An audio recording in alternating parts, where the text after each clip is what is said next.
हर हर महादेव दोस्तों, प्रदोष व्रत अति मंगलकारी और शिव कृपा प्रदान करने वाला व्रत है।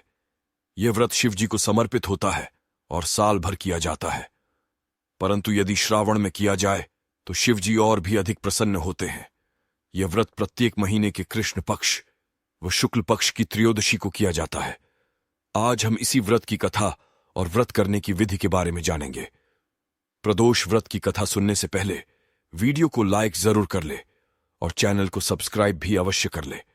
और यदि आप शिव जी के सच्चे भक्त हैं तो कमेंट में हर हर महादेव जरूर लिखें।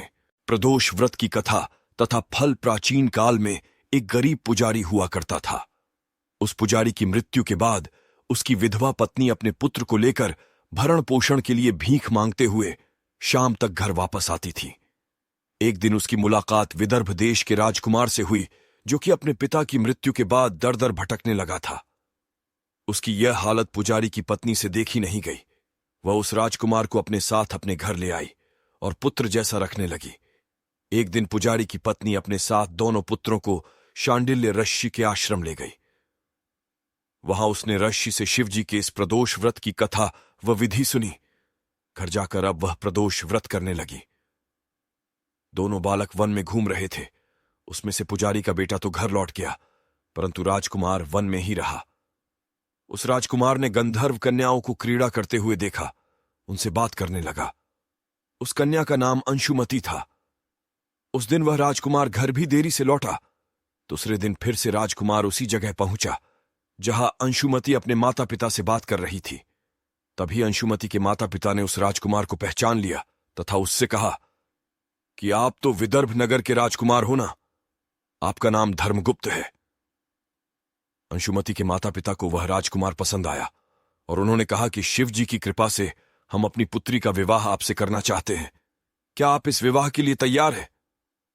राजकुमार ने अपनी स्वीकृति दी और उन दोनों का विवाह संपन्न हुआ। बाद में राजकुमार ने गंधर्व की विशाल सेना के साथ विदर्भ पर हमला किया और घमासान युद्ध कर विजय प्राप्त की तथा पत्नी के साथ राज्य करने लगे।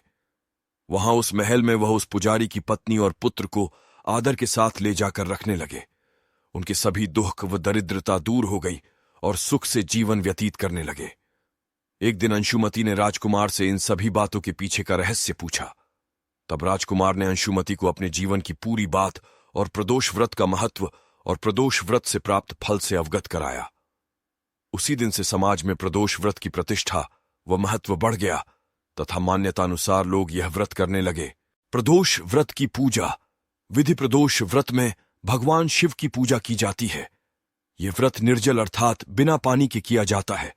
त्रयोदशी के दिन पूरे दिन व्रत करके प्रदोष काल में स्नान आदि कर साफ सफेद रंग के वस्त्र पहनकर पूर्व दिशा में मुंह कर भगवान की पूजा की जाती है। सबसे पहले दीपक जलाकर उसका पूजन करे। सर्वपूज्य भगवान गणेश का पूजन करे। तदुपरांत शिव जी की प्रतिमा को जल, दूध, पंचामृत से स्नानादि कराए।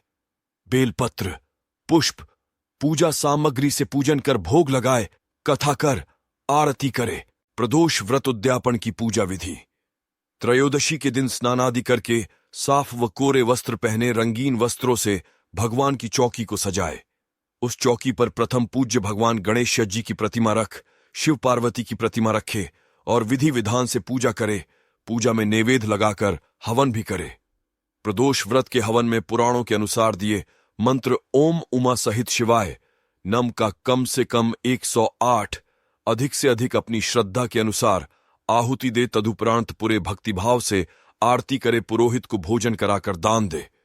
अंत में पूरे परिवार के साथ भगवान शिव और पुरोहितों का आशीर्वाद लेकर प्रसादी ग्रहण करे।